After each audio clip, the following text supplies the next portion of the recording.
Quick thing before we start. If you found this video, you're probably not the kind of person who's satisfied with surface-level explanations. Neither are we. This channel exists for people who want to go deeper, into history, into economics, into the stories that actually explain the modern world. If that's you, subscribe. You'll fit right in. Alright, let's talk about debt. The intuitive assumption is that money came first, that people traded goods for coins and then eventually developed credit as a sophisticated refinement of the monetary system. It is a logical sequence. It is also, according to the best available anthropological and archaeological evidence, completely backwards. The oldest financial document in human history is not a coin. It is a clay tablet, a small, palm-sized piece of baked Sumerian clay from approximately 2400 BC, covered in cuneiform markings that translate, when you know how to read them, into something extraordinarily familiar. A loan. Silver advanced to a borrower. A repayment date. An interest rate.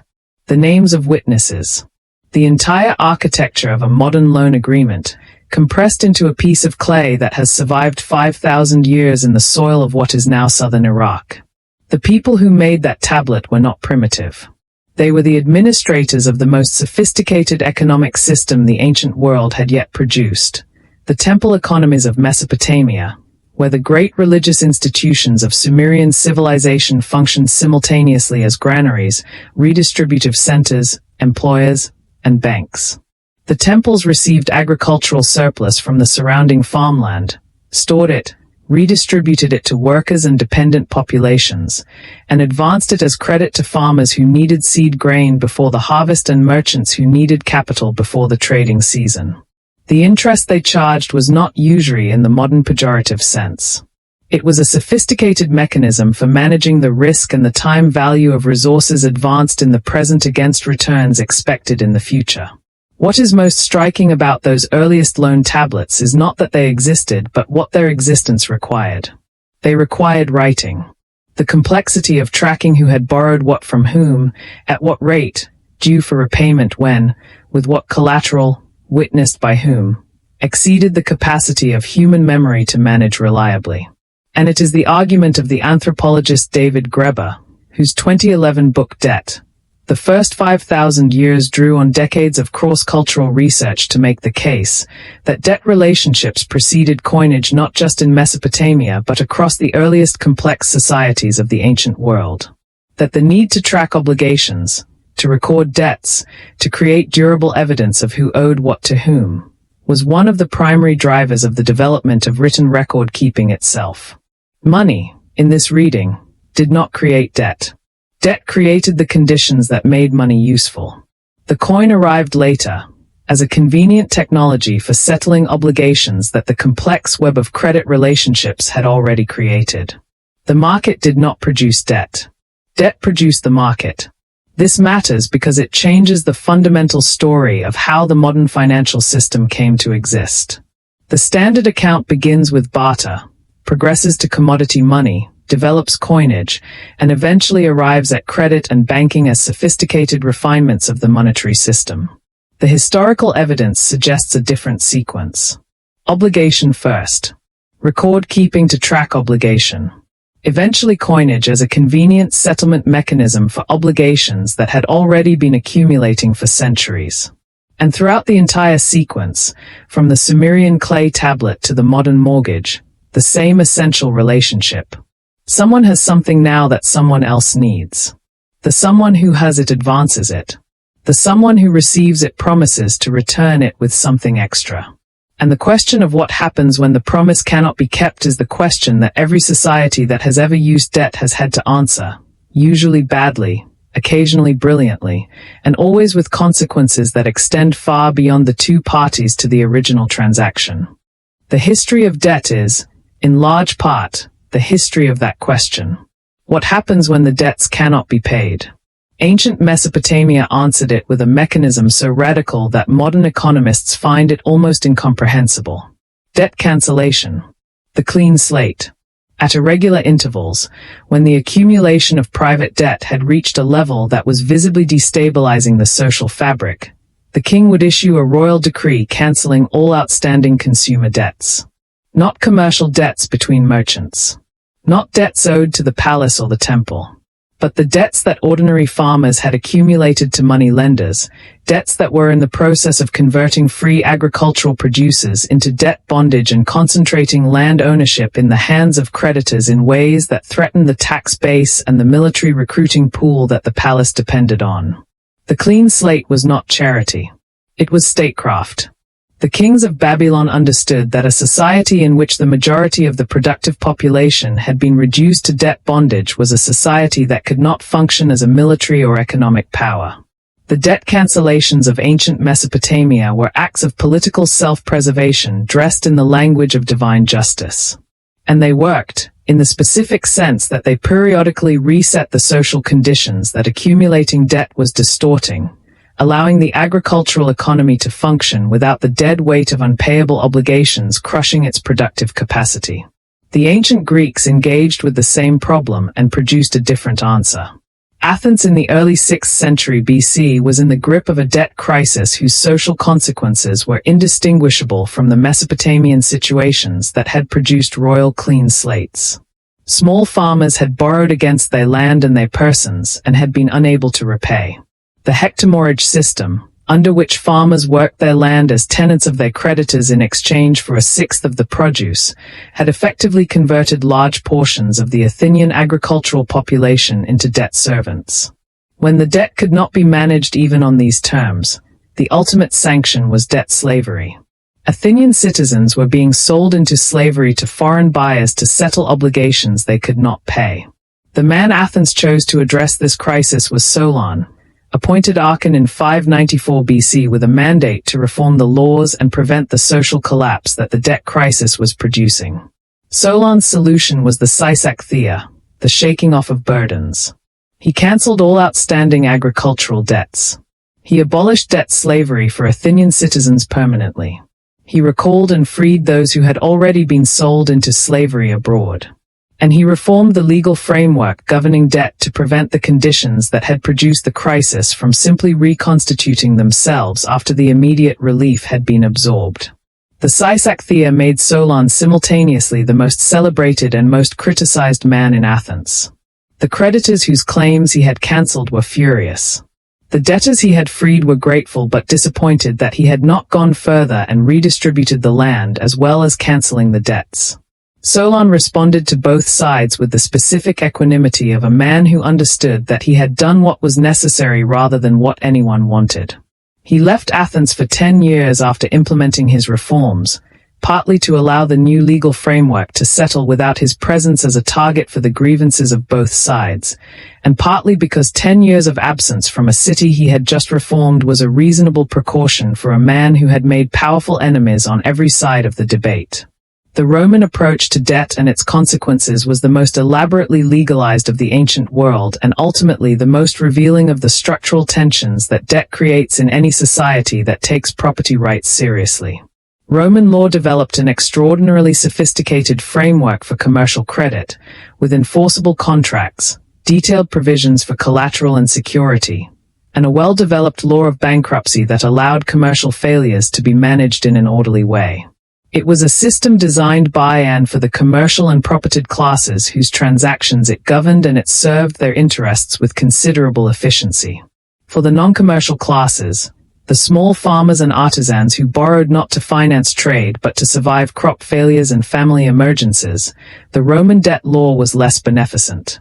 The nexum, an archaic form of debt bondage that allowed creditors to seize the persons of defaulting debtors, was eventually abolished.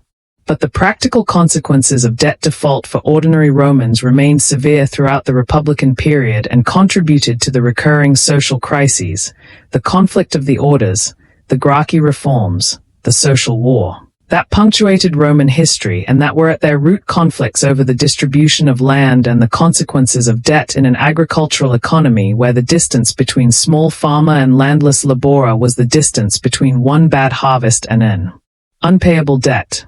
The medieval Christian world attempted to solve the problem of debt at the theological level by prohibiting it. The canon law prohibition on usury, the charging of interest on loans, was grounded in Aristotle's argument that money is barren, that it cannot naturally reproduce itself, and that interest, the demand for more money than was lent, was therefore an unnatural and immoral extraction. The prohibition was serious, enforced by the threat of excommunication and the denial of Christian burial, and it applied to all lending at interest regardless of the rate or the purpose. It did not stop lending at interest. It drove it underground and into the hands of those to whom the prohibition did not apply. Jewish communities in medieval Europe, excluded from most other economic activities by the restrictions that Christian society imposed on them, were permitted to lend at interest to Christians and came to occupy the financial niche that the usury prohibition had created. The social resentment that their visibility in money lending generated was weaponized repeatedly by secular and ecclesiastical authorities who found that blaming Jewish lenders for the consequences of debt was more politically convenient than addressing the economic conditions that made borrowing necessary. The Italian merchant bankers of the 13th and 14th centuries, operating within Christian society and therefore subject to the usury prohibition, developed a set of financial instruments of extraordinary ingenuity designed to generate returns on advanced capital that were legally distinguishable from interest. The Bill of Exchange, the foundation of the medieval international payments system, concealed an implicit interest rate within the exchange margin between different currencies. The census, a contract that sold a perpetual annual payment in exchange for an upfront capital sum, was economically identical to a loan at interest but legally classifiable as a property transaction. The triple contract combined three separate legal agreements in a structure that produced a guaranteed return on invested capital while remaining technically compliant with canon law.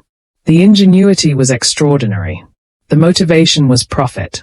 And the consequence was the development of the most sophisticated private financial system the world had yet seen, centered in Florence and Venice and Genoa, capable of moving large sums of money across international distances and financing the trade networks that were beginning to connect the European economy to the wider world. The Medici Bank, the Bardi, the Peruzzi, the great Florentine banking houses that financed the wool trade and the papal finances and the wars of the English and French crowns, were the direct institutional descendants of the workarounds that medieval canon lawyers had developed to make lending profitable without technically charging interest.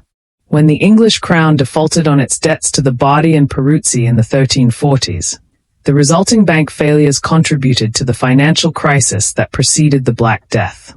The sovereign debt default, the refusal of a government to honor its financial obligations to private creditors, had been invented and its consequences demonstrated before the 14th century was half complete. The development of government debt is the chapter of the debt story that connects the ancient and medieval history most directly to the modern world. Because the financial system we live inside today was built not on private commercial credit but on the sovereign debt of states, on the willingness of governments to borrow and of investors to lend, on the specific institutional innovations that made large-scale government borrowing reliable enough to sustain and cheap enough to be preferable to the alternatives. The Italian city-states of the medieval period were the first governments to develop systematic public debt markets. Venice, Florence, and Genoa all issued forced loans to their citizens, the precursors of the government bond, as mechanisms for financing military expenditures that current tax revenues could not cover.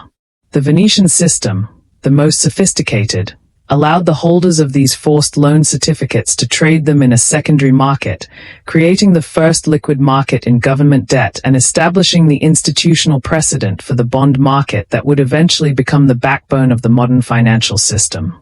The Dutch Republic refined this system in the 17th century, developing a government debt market of such reliability and such institutional depth that it could borrow at interest rates that no previous government in history had achieved. The credibility of Dutch public finance rested on the specific institutional features of the Dutch state, the representative assemblies that controlled taxation and gave creditors confidence that the debts would be honored because the same people who were lending the money were the people who controlled the government's ability to repay it. The alignment of creditor and political interest that the Dutch institutional structure created was the mechanism that made Dutch government debt trustworthy in a way that the debts of absolute monarchs, who could default at will without political consequence, were not. Britain copied the Dutch model after the Glorious Revolution of 1688 installed a constitutional monarchy with parliamentary control of taxation, and the result was the most consequential financial innovation of the modern period. The Bank of England, founded in 1694, was simultaneously a private bank and the institutional mechanism through which the British government accessed long-term credit at rates that its absolute monarchy competitors could not match. French kings borrowed at 10% or more because French creditors understood that a French king who found repayment inconvenient had few institutional constraints preventing default. The British government borrowed at 3 or 4% because parliamentary sovereignty and the Bank of England provided creditors with the institutional guarantees that made lending to Britain as close to risk-free as any investment in the 18th century world could be. This difference in borrowing costs was not a marginal advantage. It was the financial foundation of British global power. The wars of the 18th century, which established British naval and commercial dominance across the globe, were financed by debt. The British state borrowed, at low rates made possible by its institutional credibility, the resources it needed to build and maintain the navy that controlled global trade routes, to subsidize the continental allies that kept France occupied on land, and to finance the colonial administration that converted military dominance into commercial monopoly. The cheap debt was the weapon. The institutional innovations that produced the cheap debt were the real source of British power. The consumer debt revolution of the 20th century is the final and in some ways the most consequential chapter of the debt story, because it is the chapter that brought the 5,000-year history of debt into the daily lives of ordinary people in a way that no previous phase of the story had done. The development of consumer credit, the installment plan, the credit card, the mortgage-backed security, the entire architecture of modern consumer finance transformed debt from a crisis measure that ordinary people resorted to in emergencies into a permanent feature of ordinary economic life in the developed world. The credit card, introduced in its modern form by Bank of America in 1958, democratized access to short-term credit in ways that had profound consequences for both individual behavior and macroeconomic structure. The ability to consume now and pay later, extended to the mass consumer market for the first time, allowed living standards to rise faster than wage growth alone would have permitted. It also created the structural dependency on continued credit access that made the consumer economies of the developed world permanently vulnerable to the kind of credit contraction that the 2008 financial crisis produced. The mortgage-backed security, the financial instrument that allowed banks to bundle home loans and sell them to investors, was the mechanism that connected individual household debt to the global financial system in ways that the 2008 crisis revealed with catastrophic clarity. The Sumerian farmer who borrowed grain from the temple against the next harvest and the American homeowner who borrowed against an inflating house price were separated by 5,000 years of financial innovation. The basic structure of their situation was identical. An asset whose current value justified a debt whose repayment depended on the future value of that asset continuing to rise.